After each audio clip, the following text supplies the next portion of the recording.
Bueno, buenísimo. Yo voy de Buenos Aires. Ahora estoy en etapa de puro enamoramiento. Así que verla así, viste, como en 2 minutos, ver todo, me re enamora. Bueno, Liz, todo tuyo. Si querés compartir pantalla, si no nos contás esas cositas. Dale. Bueno, sí, era contarles un poquito qué es Buenos Aires, y en realidad cuando hablamos con Emiliano y con Mariano, decimos quizás poner algunas imágenes disparadoras. No sé si saldrá como presentación o si por ahí Mariano y Emiliano se van metiendo y lo dialogamos para que no sea un plomo. Dale, Son dale. imágenes, qué sé yo, algo que fui seleccionando para ustedes. A ver ahora. Uy, para acá, a ver. Espérame que a ver que está acá, pero se me está complicando de presentar.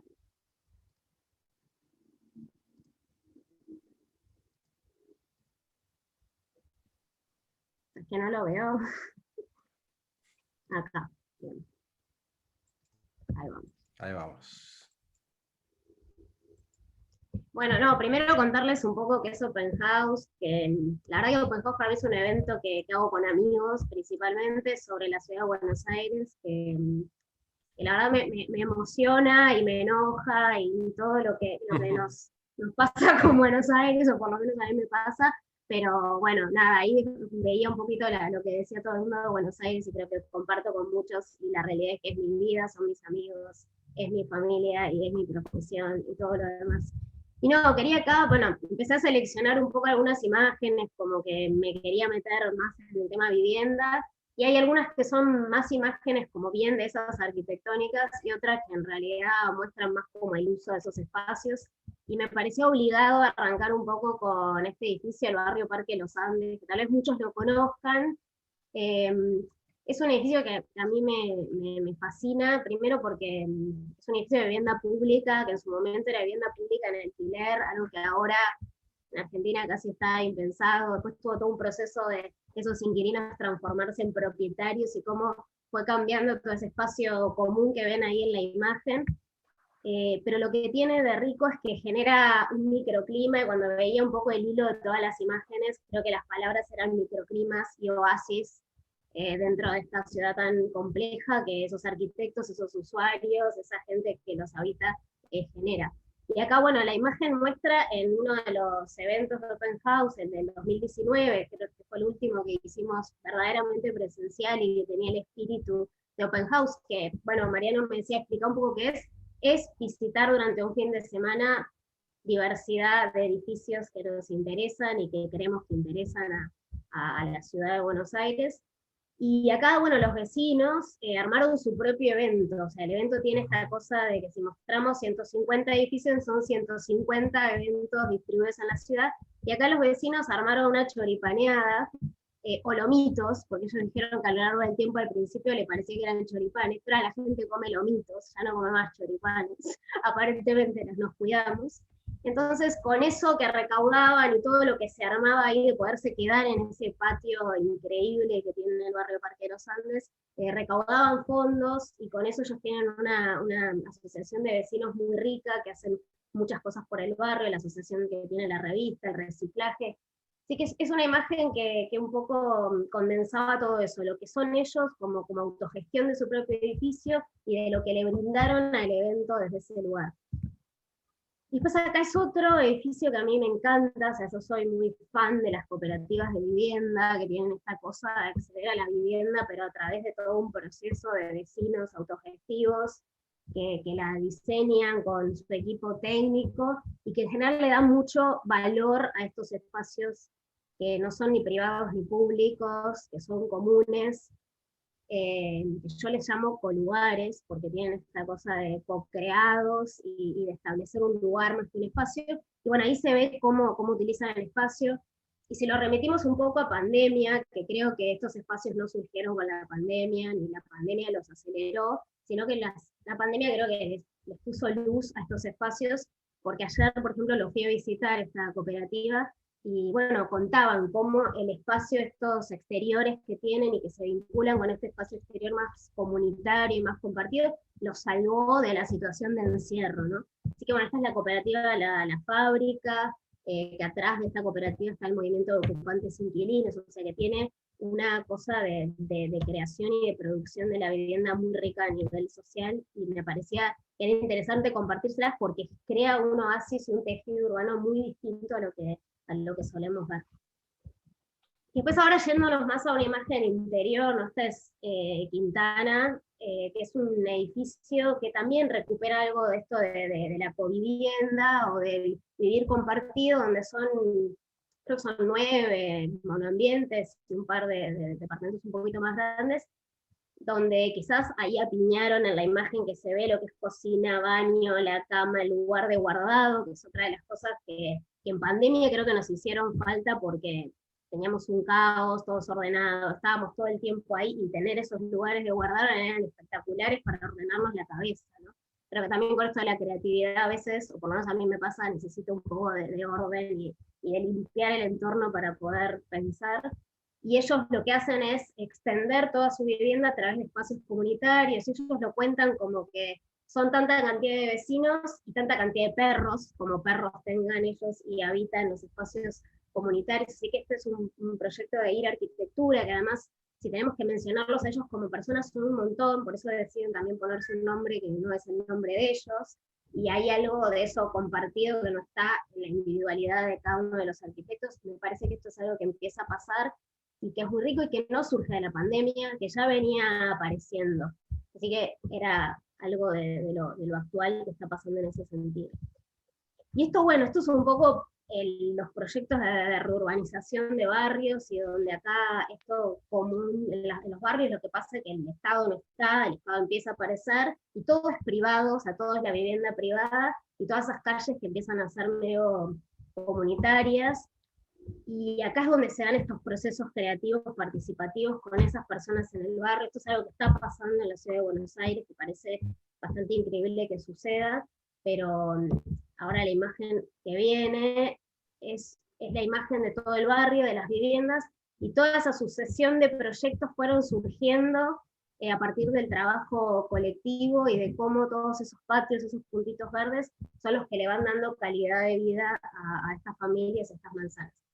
Creo que esto también es algo que todo lo que estoy mostrando se mostró en los open house, lo visitamos, lo recorrimos con la gente a ver qué es lo que llamaba la atención, y cuando hablé con Mariano me decía, contá cosas que por ahí no se sepan. Creo que esta es una de ellas, ¿no?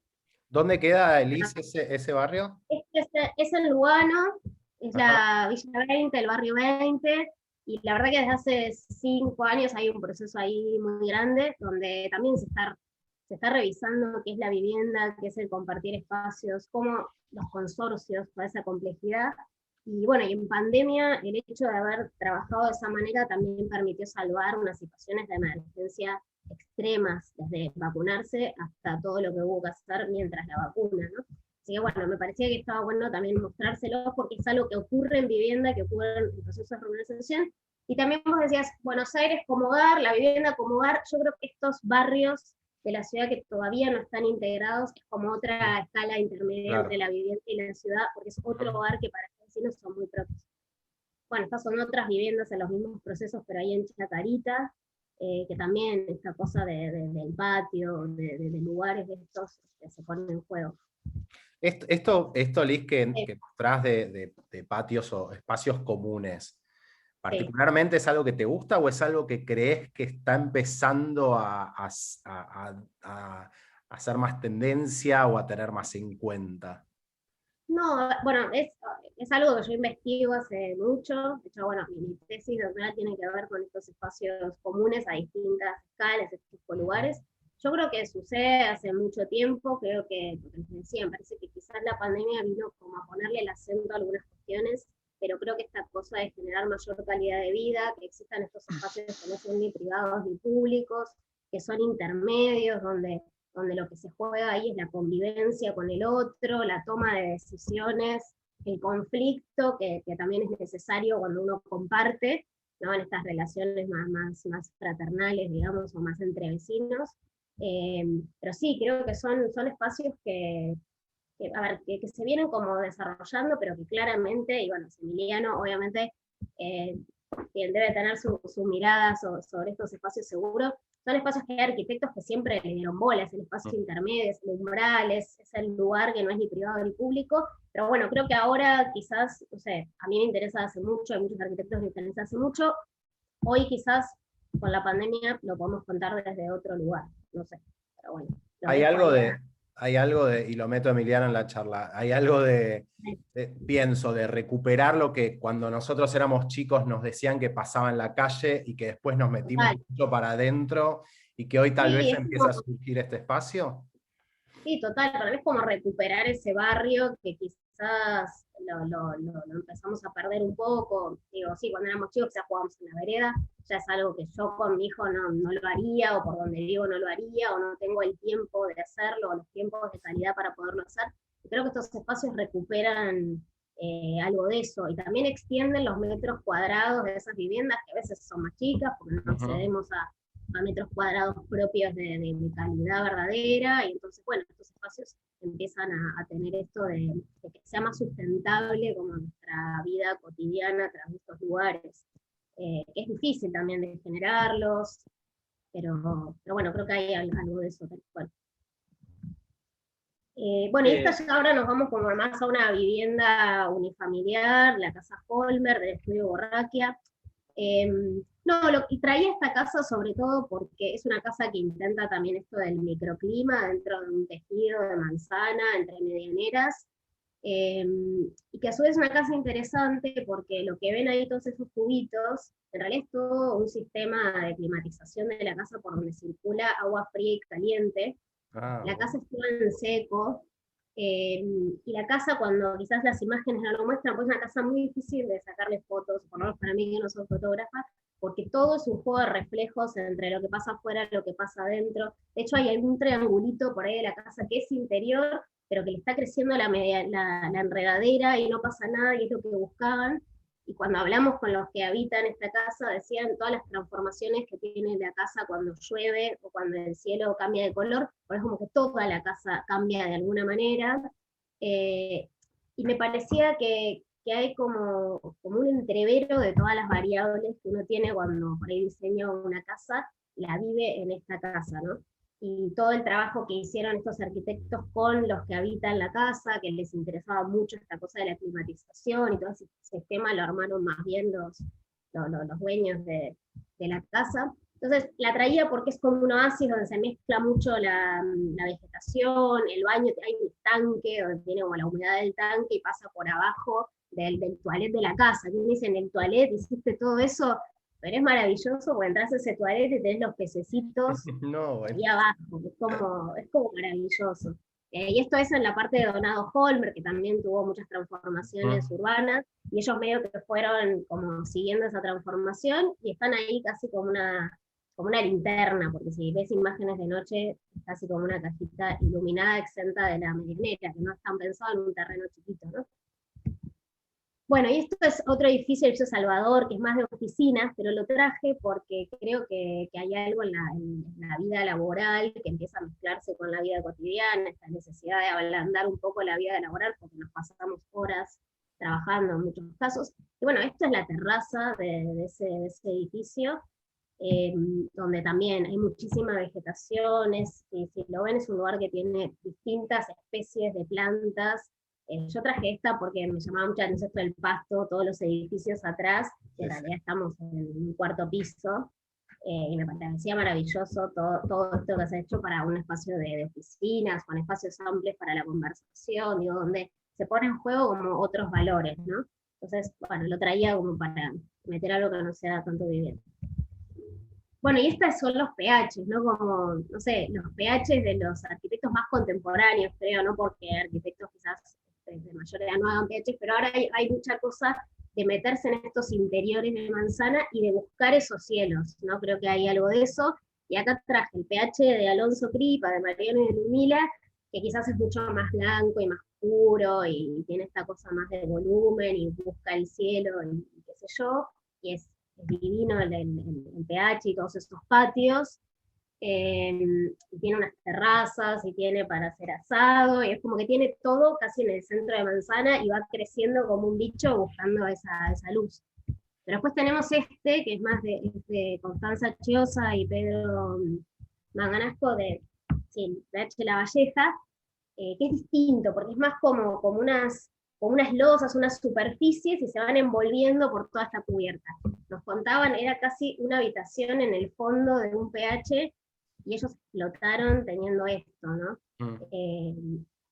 Bueno, al margen de que ellos son muy divinos y cuando te lo muestran, sentís como todo eso que fueron creando tan de a poco, que además creo que es casi de las primeras obras que tienen de recién casi recibidos, y la fueron haciendo con un proceso muy largo, pero bueno, cómo se ve Buenos Aires y ve como eso que emerge, y ahí un poquito adentro, ¿no? Estas losas y buscar estos lugares chiquititos que quizás si uno los dibuja, los ve como demasiado pequeños, o cómo voy ahí esa escalerita caracol, pero cuando lo vivís ahí adentro es espectacular, la gente entra y no puede creer que después ese pasillito largo, finito, que ni siquiera está como en unas condiciones muy satisfactorias, entras y explotás con esta luz, me parece maravilloso. Y tienen también su parrilla, o sea, en nada de metros cuadrados consiguieron todo para arriba. Entonces me parecía como que traerlo era interesante. Y nada, termino con esta porque estos somos los Open House, que somos cinco amigos de toda la vida, y esto es en Babel Studio. Siempre nos pasa que vamos a recorrer los edificios, pero en realidad el evento está en manos ese fin de semana de los voluntarios. Nosotros medio que vamos de visita, saludar, agradecer mucho, porque hay muchas voluntades que hay que agradecer, y siempre que llegamos a Babel hacemos estas pavadas, pero es como un explote de toda la energía que nos va a visitar, y el trabajo que hacemos colectivamente, que creo que es lo que nos sigue tirando para adelante para laburar. Y bueno, porque además quería como que los conozcan al menos así, porque bueno, es difícil hablar de Open House sin ellos. Así que bueno, quería terminarlo con esto, ¿no? Como que esto es la creatividad para nosotros, es divertirnos, jugar y trabajar en equipo, ¿no? Genial, me encanta, me encanta. Contanos, Liz, ¿qué tienen previsto en cuanto a eventos de acá a fin de año? Bueno, acá a fin de año, el último fin de semana de octubre, seguro que hacemos Open House. Claramente no va a ser el Open House del 2019 tradicional, con 150 edificios y todas las actividades más urbanas de las bicicleteadas y eso, sino que le vamos a dar más bola a estar en el espacio público, a estar en la ciudad. Y la de los edificios se van a transformar más en visitar piezas urbanas, en meternos en ese espacio que no es ni privado ni público y que lo podemos recorrer. Nos vamos a meter en el cementerio, ahí con toda la obra de Ita de la Villa, que me parece súper interesante, y creo que no sé si se recorre tanto, pero sí nos fuimos enterando que hay eventos, obras de teatro que se hacen ahí, entonces ahí nos vamos a meter seguramente. Y bueno, no vamos a reproducir el evento del año pasado, que fue todo online, que fue como el Open House en pantalla, que fue riquísimo porque vimos otras cosas, otras realidades de la gente metida dentro de sus casas. Pero bueno, este año nos vamos a tirar más a la calle, a recorridas en bicicleta, caminar, open foto, muro, todas esas cosas más. Bueno, buenísimo. Estaremos ahí seguramente. Sí, por favor. Bueno, gracias, Liz. Ahora volvemos a la charla un poco más de mesa redonda. Emi, ¿querés compartir vos algo? Dale. Muy bueno lo de Liz. Muy interesante siempre, viste, la mirada del espacio, digamos, privado, ¿no? Como de puertas para adentro. A mí me parece que hay tanto para ver y reconocer en esa parte, ¿no? Yo justo, me parece que me tenés que dar opción de compartir. Pará que te hago co-host. Ahí está. Ahí, a ver si puedo. Continúo, a ver. Perfecto. Ahí sí, creo que si yo puedo compartir ahora, no sé, Liz, si me parece, si vos tenés que dejar de compartir. Ahí está. Ahí está, ahí va. Perfecto. Espera que pongo acá. Yo voy a tratar de ser bastante rápido porque también, viste, esto de las presentaciones en Zoom también nos tiene un poco, viste, cansados visualmente también, a todos. Bueno, a ver, yo un poco voy a ir de la puerta para afuera, ¿no? De la puerta para adentro, y es interesante todo lo que vimos con Liz.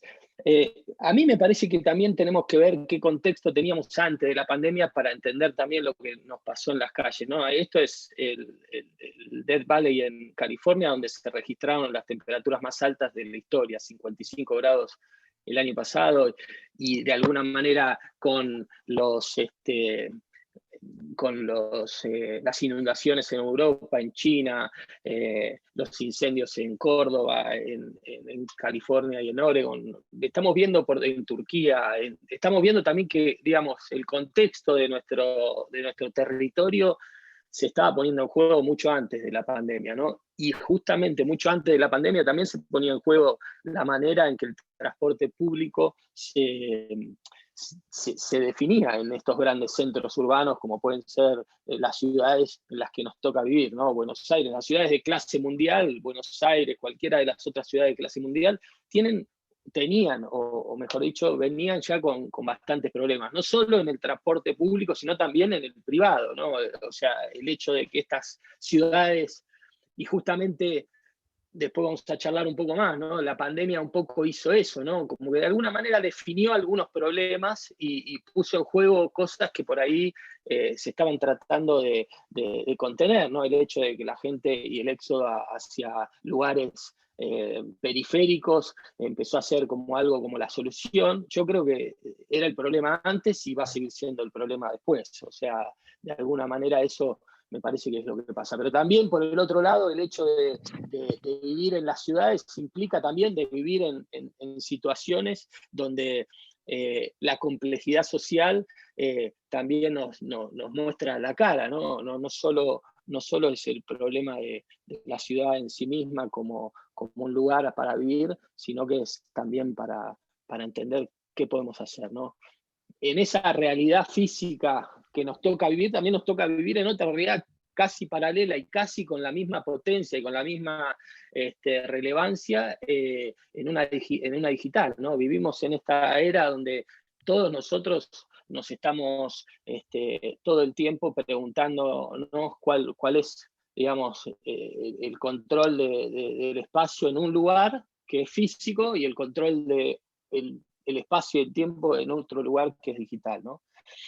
Y obviamente hace un año y medio apareció un evento inesperado que nos movilizó para todos lados. Y yo creo que acá es muy bueno y muy interesante una frase de Emmanuel Raham, que era el jefe de gabinete, creo que de la administración Obama. En aquel momento el tipo decía que no podemos darnos el lujo de tirar a la basura el resultado, lo que una crisis tan grande nos puede dejar, ¿no? Él lo hablaba en ese momento, obviamente no había tenido ninguna crisis como esta, ¿no? Pero de alguna manera creo que es eso lo interesante también que nos puso en juego la pandemia, ¿no? Que no nos demos el lujo de desperdiciar todo lo que la pandemia trajo, ¿no? Y obviamente esta situación de normalidad, de subnormalidad o de anormalidad, en donde no todos nosotros nos vemos, ¿viste? De alguna manera, digamos, posicionados en una relación que no es la que teníamos y habitualmente nos sentimos cómodos, ¿viste? Empezó a aparecer como otra relación. Y esa relación se dio obviamente de la puerta para afuera, ¿no? Esta especie de, ¿cómo te puedo decir?, de reconquista o conquista o ganas de decir, bueno, si no puedo adentro de mi casa o adentro del bar, estoy afuera.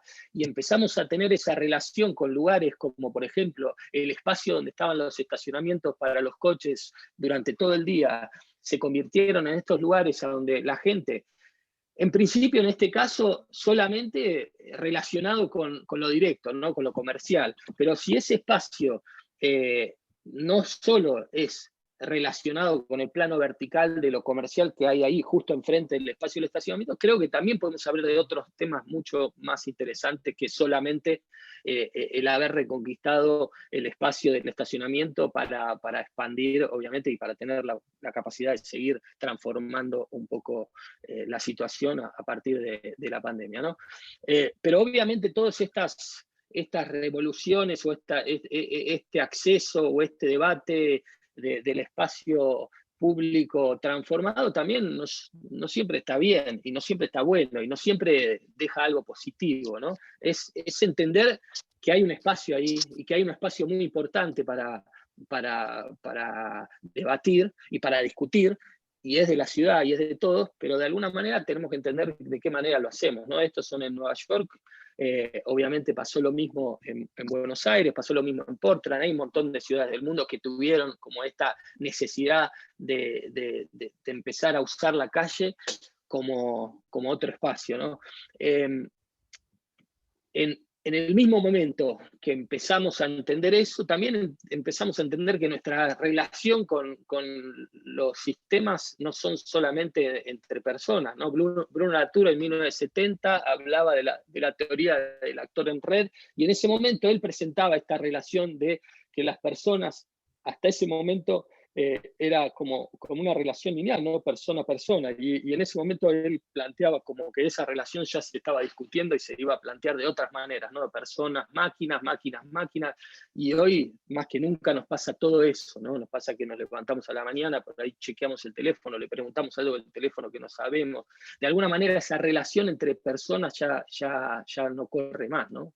Esa relación entre lugares a donde los humanos no están permitidos entrar y solamente las máquinas son las que tienen el control del espacio, también nos pasa lo mismo, ¿no? Entonces, en ese marco, digamos, tenemos el espacio público, que es el único lugar, digamos, que no tiene que ver con lo privado y que es de todos, pero de alguna manera nos refleja como persona. Y yo cuando veo esta foto y veo viste, la infraestructura al servicio de la eficiencia, y veo que lo que tiene que ver con esta foto, todo tiene que ver y está relacionado con un solo sistema, que es el sistema de movilidad, y básicamente el privado, ¿no? El tema del volardo, de la maceta, de la cebra para cruzar la calle, del semáforo, del cartel, todo está relacionado para entender de que esta es una calle para autos. Y yo creo que esa es también la situación que nos da, y la oportunidad que nos da también el tema de vivir en este lugar y en este tiempo. Cambiar ese paradigma de la ciudad eficiente o el espacio público eficiente al servicio de la infraestructura y transformarlo en otra cosa, ¿no? Este es un artículo que salió en donde colaboré hace un par de meses o años, creo, ya un año, pero ya había pasado la pandemia, en donde hablamos de qué cambios o qué relaciones el espacio público podía tener. No solo porque la gente ahí que vive en esos edificios de alguna manera tiene que apropiarse de ese espacio que es público, ¿no? Y hoy está básicamente la mayoría de ese espacio público un poco relegado a ser un poco estar al servicio del transporte, ¿no? ¿Qué pasa si empezamos a entender que ese servicio es un servicio público y tiene que estar definido con esa relación, no solo para el transporte, que obviamente con las tecnologías y con lo que está pasando en esta relación que estamos teniendo con las máquinas se va a dar mucho más eficiente, y si esa relación es mucho más eficiente, ¿por qué no entonces podemos rediscutir y redefinir y rediseñar el significado de la calle? Y si definimos, rediseñamos y entendemos que la calle puede ser otra cosa, yo creo que podemos entender de que hay otro paradigma también para entender. Hace como 10 años o más, un poquito más, trabajaba en un proyecto sobre lo que era Buenos Aires en 2030, en aquel momento, y me acuerdo que yo había elegido La Boca como espacio, y en varias de las visitas que hicimos y que estábamos haciendo en La Boca, muchas veces teníamos la situación de la calle y el espacio de estos PH, que obviamente no tenían ningún patio interior. La calle era todo, la calle era el patio, la calle era la pileta Pilopincho, la calle era el lugar a donde los chicos jugaban, y sigue siendo eso. En algunos casos, obviamente, en lugares centrales no pasa eso, pero sigue siendo la calle el espacio a donde todos nosotros nos podemos integrar.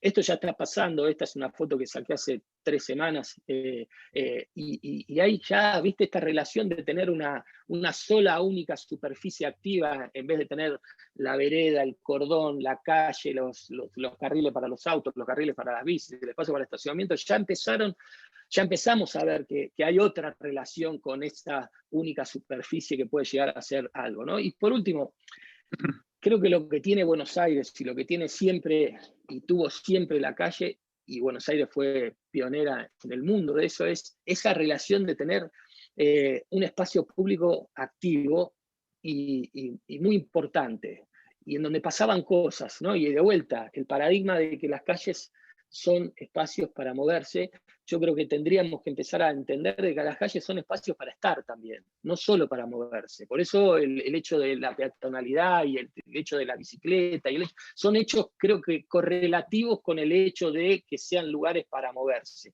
A mí me parece que hay otra condición que tiene la calle, que es la condición de lugares para estar. Y si son lugares para estar, entonces podemos empezar a discutir qué tipo de cosas le pueden pasar. Le puede pasar, obviamente, que un local pueda expandir porque en algún momento tiene un evento y entonces esa apropiación del espacio público se da de manera privada, puede ser una actividad, pero yo creo que hay muchísimas otras. Yo creo que las administraciones públicas pueden definir y redefinir ese acceso a ese espacio público y tratarlo con miles de significados posibles. Eso me parece que es lo que Ahí, pienso.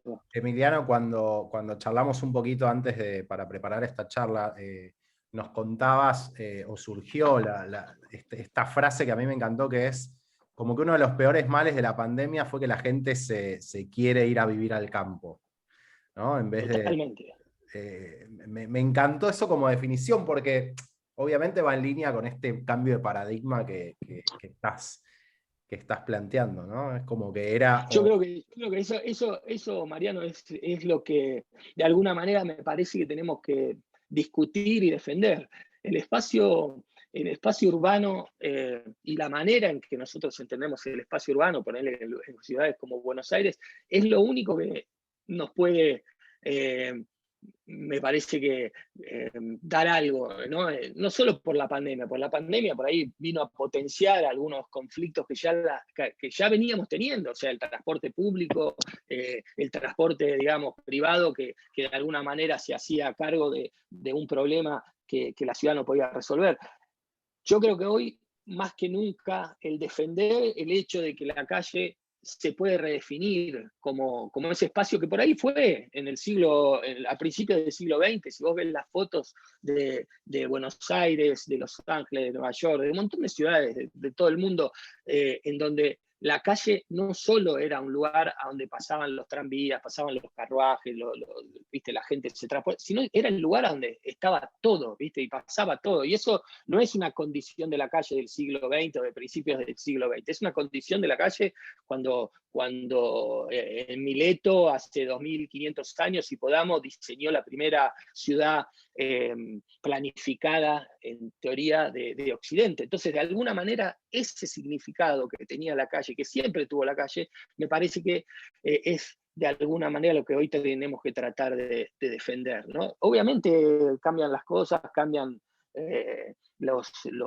temas, estamos relacionándonos con otros sistemas que antes no teníamos, pero me parece que defender un poco eso, ¿viste? Ese hecho de que lo más fácil es, y un poco eso tenía que ver con la creatividad, la pregunta del principio, ¿no? Uh-huh. Lo más fácil es conformarte con lo obvio, ¿no? Con lo obvio eso, bueno, hay que rajar la ciudad, hay que rajar. Eso sería lo más y alguien que tiene que ver con esto y que tiene que ver con la creatividad, no te puedes conformar con lo que ya sabes o lo más obvio que le puede pasar. Bueno, hay problemas, rajemos. No, hay problemas, hay que enfrentarlos, hay que atravesar los conflictos, ¿no? No lo puedes evitar, porque si los evitas, el problema sigue existiendo, ¿no? Entonces, de alguna manera me parece que es eso lo que quería abordar, ¿no?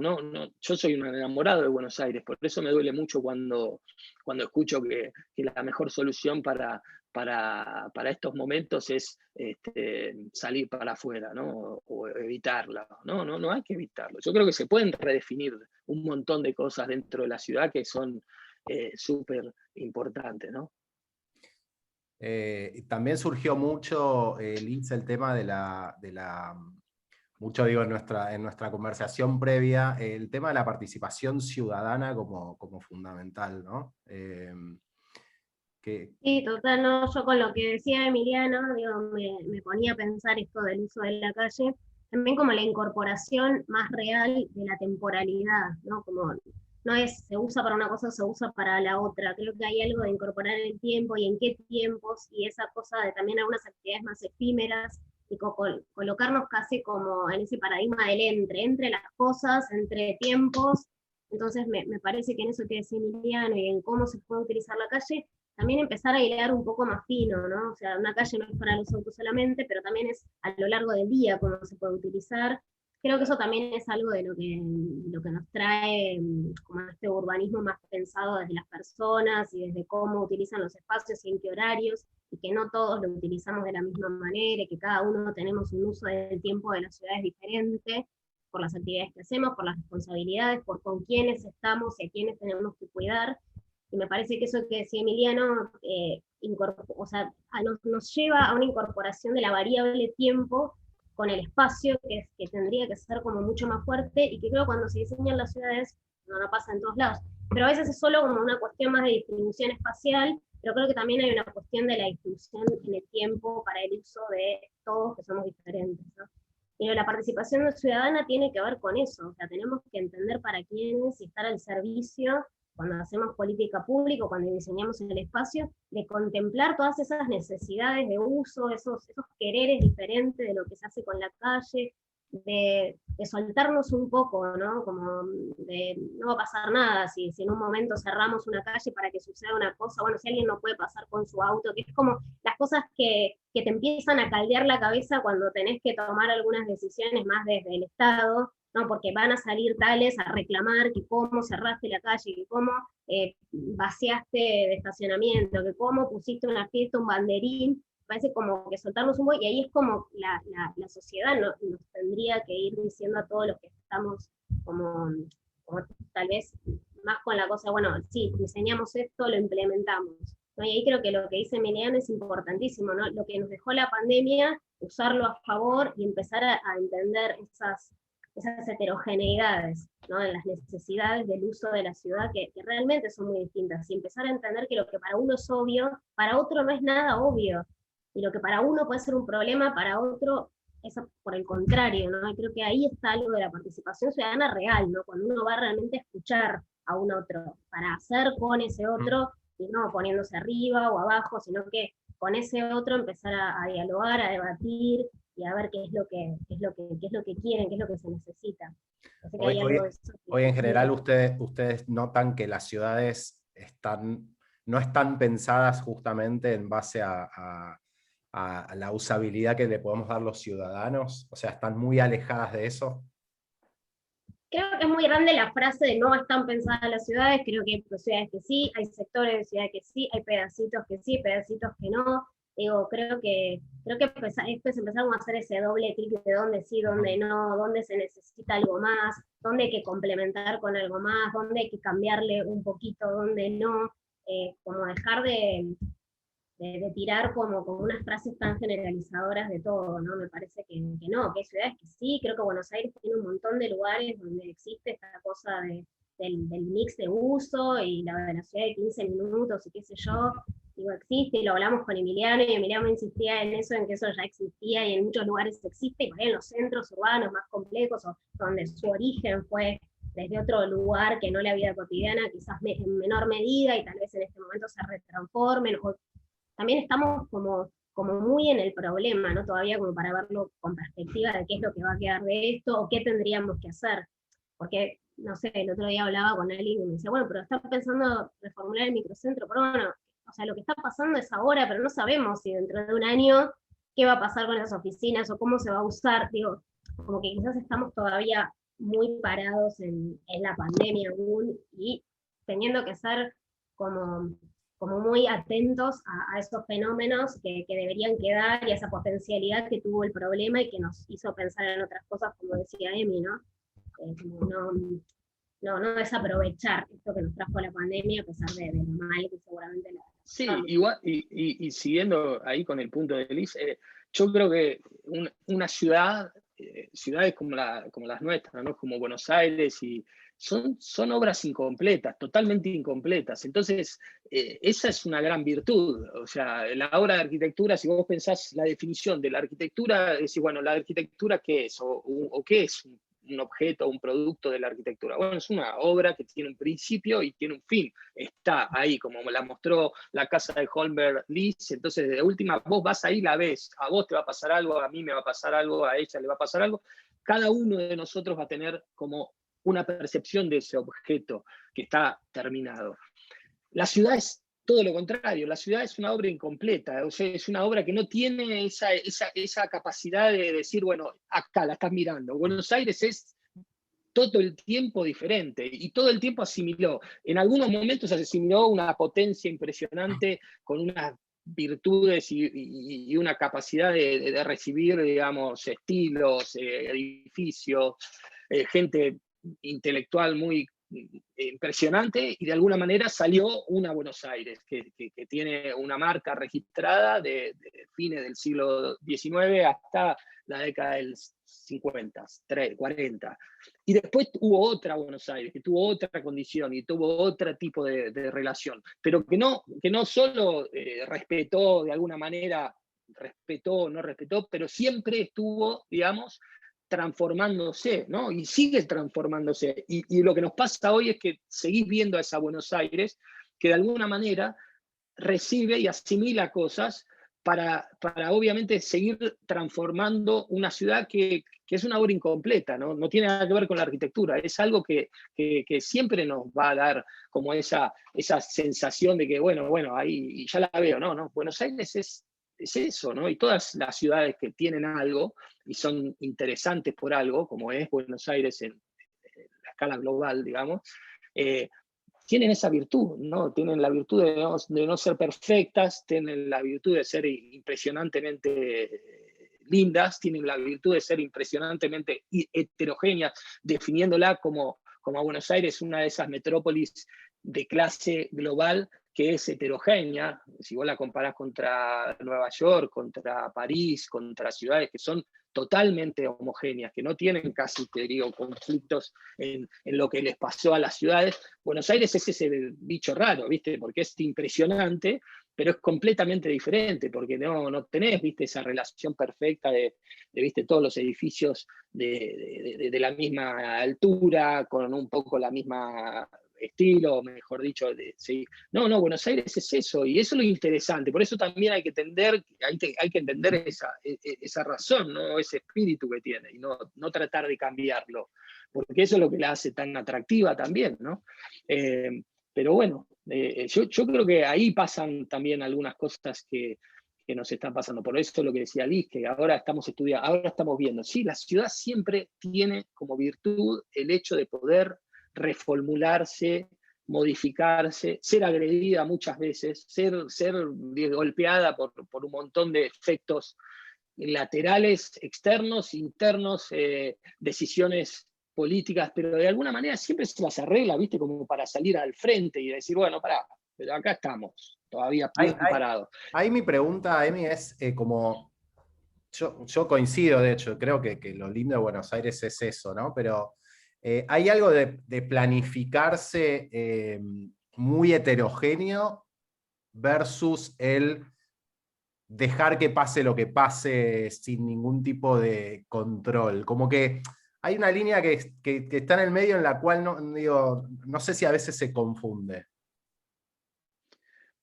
Mirá, yo creo que no soy un apasionado del que el control va a sacar, digamos, algo demasiado positivo para un lugar como la ciudad. Si vos me decís, la ciudad debería tener, como dijo Ulises, no es que toda la ciudad la tenés que tratar de la misma manera, no es que todas las calles pueden ser, digamos, resueltas con el mismo manual. Es totalmente distinto y es específico, ¿no? Yo creo que la mirada del especialista o la mirada de los vecinos o la mirada del tipo que por ahí camina por ahí solamente para ir al trabajo, son todas miradas distintas. Entonces hay algunos sectores de la ciudad que me parece que son esos sectores a donde vos podés decir, bueno, mira, acá tenemos 2 o 3 chances para definir algo, y un poco el control o sacarle esos grados de control a esos manuales que, viste, por ahí vienen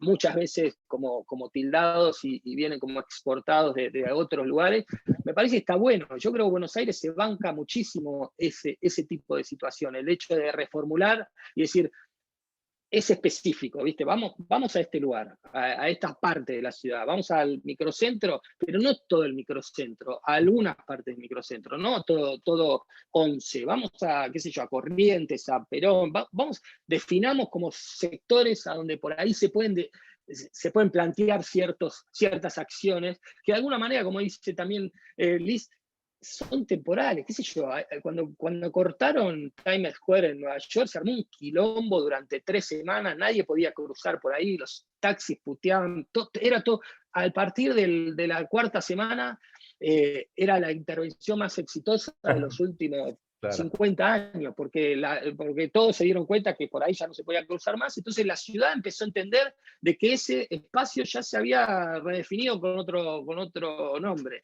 Entonces me parece que eso es lo que también nos da la sensación de que, viste, la solución no es general, no es global. De hecho, vamos a meter, esta es la solución donde me parece que hay oportunidades en la ciudad y la ciudad te da como esa chance o esa revancha de decir, bueno, ataquemos esto y veamos cómo sale. Y si sale bien, buenísimo. Y si no sale bien, bueno, la ciudad sabe de estas situaciones de hay cosas que no salen bien, generalmente. Hay otra cosa que me parecía de lo que decía Emi con respecto a, bueno, no nos queremos ir al campo porque en pandemia necesitamos contacto con la naturaleza. Creo que también hay que como pensar esas cosas como con mucho cuidado.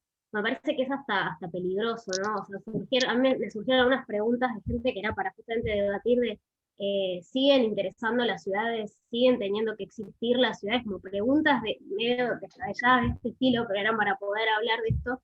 Y digo, hay tantas luchas y yo porque me dedico mucho a la vivienda, digo, del derecho a vivir en la ciudad, que es muy peligroso empezar a decir que quizás la opción es irse al campo es vivir, porque entonces hay toda una política que se va a desviar buenísimo, si quieren ir al campo, entonces generar las casitas con lote propio y el tanque, y nos vamos fuera de la ciudad, digo, no lo tengo, pero tengo eso como que es muy peligroso como entrar en ese debate, porque me parece que vivir en la ciudad y la lucha que genera el derecho a vivir y los aumentos de precio para vivir en la ciudad, digo, hay como toda una política pública que tiene que seguir en ese camino, y me parece que la pandemia no puede venir a introducir otro paradigma, porque hoy en día creo que es peligroso, quizás más adelante no, pero me parece que fue muy peligroso cuando muchas familias se decidieron ir a vivir al country, o se decidieron y generaron esos suburbios, y esas ciudades generan ciudades para vivir y para poder llenar todos los aspectos de tu vida. Entonces hay algo de eso que también, no sé, yo estoy reflexionando como en torno a lo peligroso que puede ser, ¿no? Y Sí, todo el camino recorrido que se puede llegar a ir para atrás justificado. Y ahí, ¿no? Como que no encontremos justificaciones a cosas que nos hacen ir para atrás.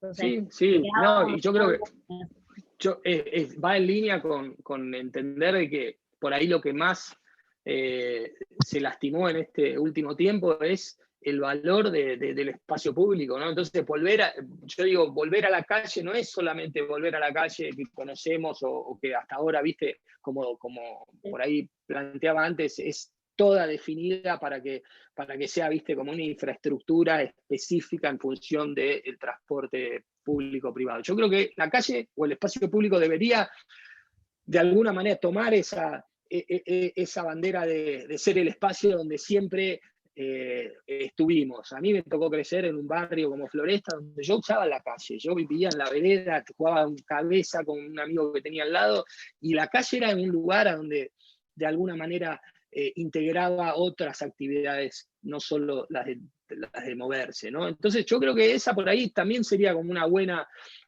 forma de de empezar a definir esta situación, ¿no? El hecho de que el espacio público ya no sea, ¿viste?, como una función específica de un sistema que tiene que ver con el de transporte, ¿no? Sea una función para estar y para que la gente no piense que la única solución posible es irse, porque obviamente vivir en un centro urbano es complejo, y vivir en un monoambiente en el centro, en Palermo, en cualquier lugar de la ciudad es complejo, pero si la calle te puede dar algo en ese sentido, si el espacio público empieza a tener esa relación que no es comercial, es esa relación entre el plano vertical de la propiedad privada y el plano horizontal que tiene que ver con esa superficie activa, que es la vereda, que es la calle, pero no solo para que el auto esté estacionado 12 horas todo el día sin ninguna actividad y ocupa un espacio totalmente relevante de este espacio público, ¿no? Si ese espacio empieza a hacer algo y si la ciudad puede tomar alguna acción, me parece que ahí empezamos a tener también otros tipos de reacciones que la ciudad puede absorber, ¿no? Y que tiene esa capacidad de absorber, de esta obra incompleta, ¿no? Que siempre se transforma y se modifica. Pregunta última, que ya estamos en horario. Liz, pregunta a alguien a qué te referís con el peligro de vivir fuera de la ciudad, que creo que mencionaste recién. No, que creo que, a ver, las ciudades son las que terminan de satisfacer nuestra vida reproductiva, nuestra vida productiva, de ocio, de participación en la vida política o ciudadana. Me parece que son los ámbitos donde necesitamos, por lo menos muchos, vivir en la ciudad. También tengo una cuestión también hasta laboral, en muchos casos es óptimo tener tu trabajo cerca, tener la escuela de los nenes cerca, los equipamientos urbanos que uno necesita. Cuando uno se va a los suburbios, muchas veces dependés de un auto y entonces dependés de toda esa infraestructura que está en torno a esa movilidad, de cómo te transportás y además de todos los tiempos que eso insume. Lo que digo es que cuando empezamos a decir, bueno, las ciudades ya no dan para más, porque la pandemia demostró que tuvimos que estar encerrados y que no teníamos un patio y un espacio verde y que no sé qué, no sé qué, no sé qué, me parece que pone en riesgo una lucha de muchas personas por poder habitar en las ciudades, de poder tener ese equipamiento público cercano, ese trabajo, esa cercanía a las fuentes laborales.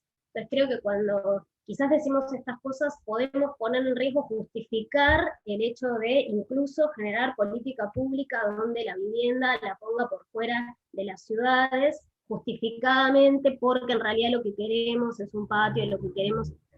Me parece, no es que lo tengo tan como pensado, pero creo que hay un riesgo en eso, hay un riesgo en con lo que estamos diciendo, justificar otras cosas que no deberían suceder, ¿no? Y el derecho a vivir en las ciudades es una lucha que no es solamente en la ciudad de Buenos Aires, es de muchas ciudades, los precios aumentan, alquilar en la ciudad es costoso, comprar una vivienda en la ciudad es costoso, entonces creo que ahí hay algo de lo que tenemos que tener cuidado como con esas impresiones. Pero creo,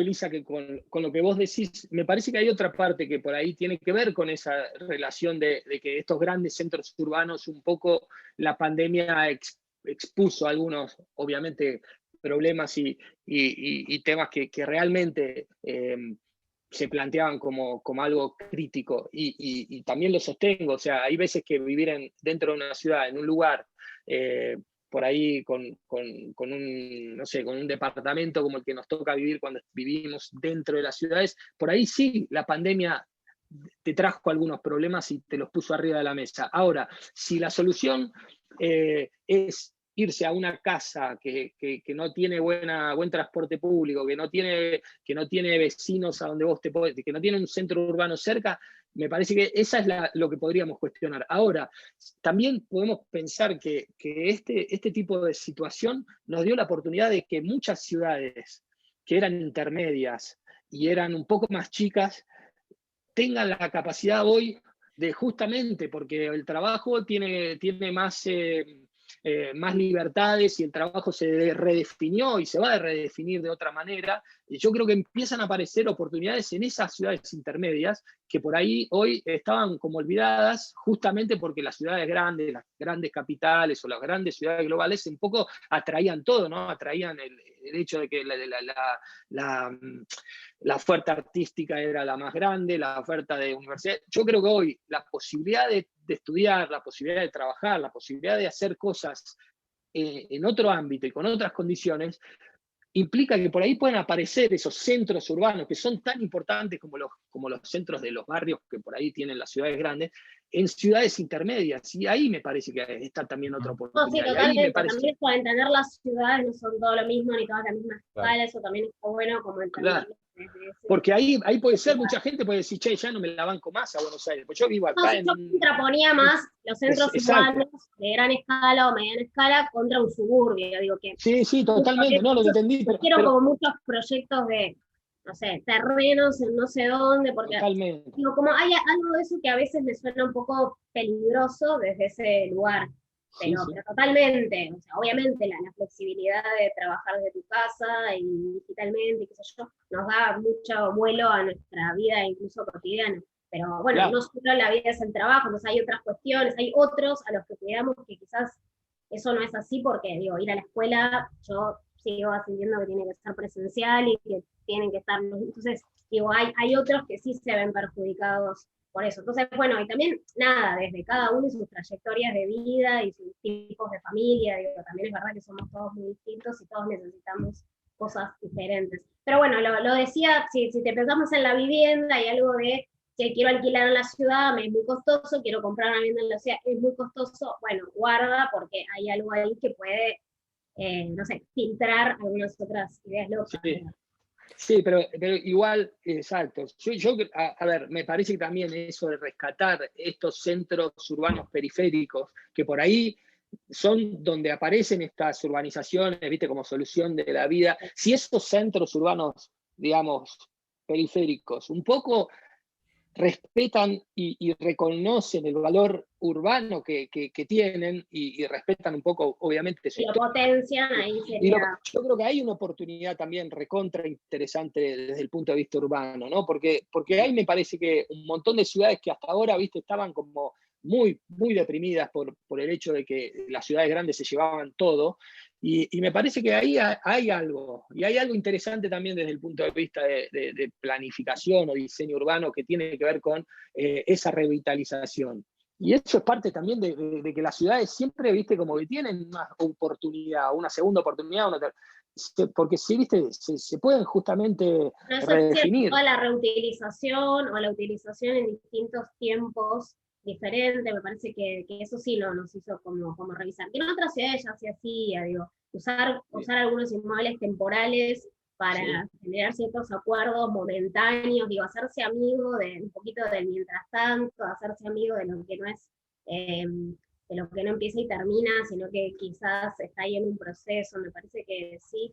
No sé si es que nos trajo la pandemia hablar de esto, pero bueno, quizás hablamos de esto porque ya veníamos muchos pensando. No, yo creo que sí, yo creo que la pandemia nos trajo eso un poco, Liz, porque de alguna manera, qué sé yo, a mí me pasaba que yo no podía imaginar viviendo en un lugar que no sea una ciudad grande. Y de alguna manera, viste, ahora me toca vivir en una ciudad que es chica, pero sin embargo tiene un centro urbano muy interesante. Entonces, viste, qué sé yo, lo mismo que me pasa en Buenos Aires, cada vez que vivo en Buenos Aires, me pasa en una ciudad que es mucho más chica, pero de alguna manera reconoce, viste, el valor del espacio urbano como el espacio donde me gusta estar. Yo me quiero encontrar con ustedes en la ciudad, no me quiero encontrar con ustedes afuera en una especie de escapado, ¿me entendés?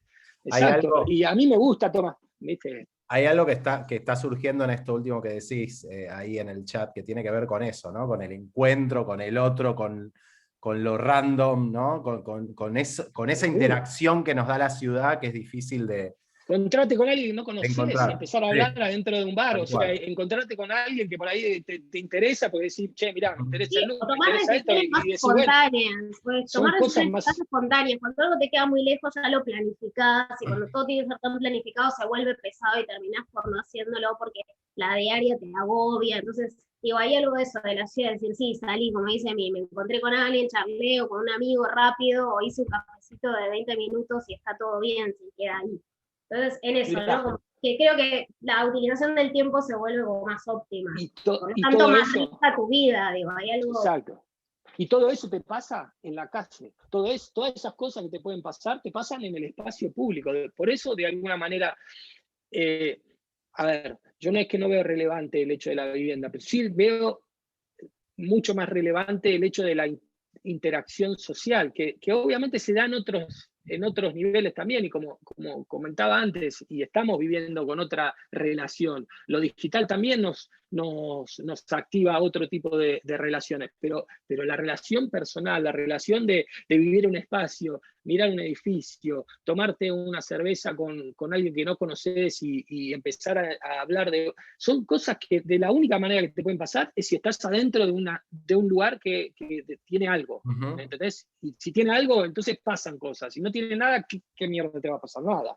¿Me entendés? O sea, de alguna manera, eso es lo que me parece que es interesante también. Y si que reconocemos que la ciudad la podemos un poco de alguna manera también testear y definir y probar y hacer cosas en determinadas horas del día y hacer cosas que no tienen que ver por ahí con esta relación y sacarle por ahí ese significado tan preciso y un poco impuesto de que las ciudades tienen que tener calle para que los autos vayan rápido, vayan a una velocidad determinada. Yo creo que si empezamos a entender de que la calle es un elemento tan importante como la casa y es un elemento tan fundamental para redefinir como era hace unos años y se perdió por ahí en la segunda mitad del siglo XX, yo creo que podemos ganar un montón entre las ciudades grandes, entre las ciudades chicas, un montón.